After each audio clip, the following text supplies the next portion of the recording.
Hello everyone, this is Dan Gramza and welcome to Gramza Market Studies for Tuesday, January 3rd, 2017. I want to wish everyone a happy new year. I hope this coming year is a good year for you and your families and that it's a healthy, happy, prosperous year. Also, I have some monthly charts up here. I thought I went through details of this in the advanced video, but I wanted to give you a quick overview.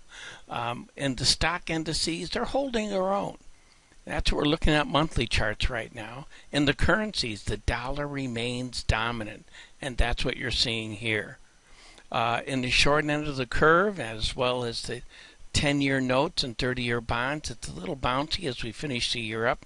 Very logical, though. Gold is trying to slow down. Silver is also trying to do that, but we're just not really seeing the follow-through that we should in that market if it's going to move higher. Copper is struggling. Crude oil, there's a lot of uncertainty surrounding that market. Natural gas, I think, is finally starting to move as it should, but the grains, the corn, wheat, soybeans, also struggling because it needs information, and right now it's just not there. Well, let's take a look, though, in more detail of what's happening with these markets. And let's start with, as we usually do, with the Nasdaq market. You can see it backed off. We had some profit taking on Friday. I don't look for dramatic follow-through here either. A break to the downside wouldn't be surprising, but I'm looking for a bounce on Monday.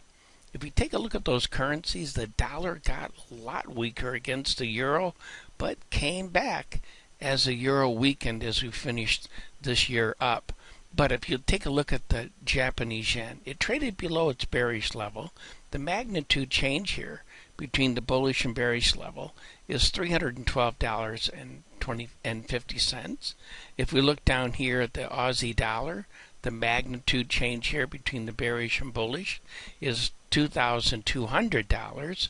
And if we take a look at what's going on with the metals, not much. I said before we need to be cautious about gold at these levels. I think this is logical. It doesn't have a reason to really set up a strong rally, at least not at this point. If you look at silver, silver traded below its bearish level. The magnitude change here, that's $500 a contract for that particular market, and I'm looking for a sideways to lower move on Monday. Excuse me, I keep saying Monday. I mean Tuesday, because the markets are closed until Monday night, which is a Tuesday trade date. Crude oil, sideways move, makes sense. I look for more of that kind of action next Tuesday. And in soybeans, we break lower. We tried to rally actually, but then it got softer as the day finished out here.